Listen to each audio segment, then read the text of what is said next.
بسم اللہ والصلاۃ والسلام علی رسول اللہ۔ امام اصفہانی رحمۃ اللہ علیہ، آپ کا جو نام تھا احمد بن عبداللہ تھا، کنیت ابو نعیم تھی، اور آپ کی جو ولادت ہوئی ہے یہ اصفہان میں ہوئی ہے، اور آپ بہت بڑے عالم دین تھے اور بہت بڑی ہستی ہیں، بہت بڑے صوفی بزرگ تھے، اور آپ اپنے زمانے کے محدث اعظم تھے، اور حدیث کو بہت زیادہ آپ جاننے والے تھے، حدیث کے والے سے آپ بہت زیادہ علم رکھتے تھے، بہت بڑی ہستی ہے۔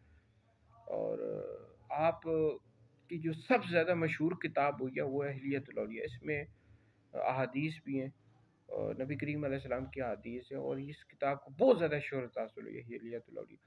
آپ نے کئی شہروں کا سفر کیا علم دین کے لیے، فارس کا، اس طرح کوفہ، بصرہ، بغداد، مکہ، مدینہ کا، اور آپ کی جو وفات ہوئی ہے 430 ہجری میں ہوئی ہے۔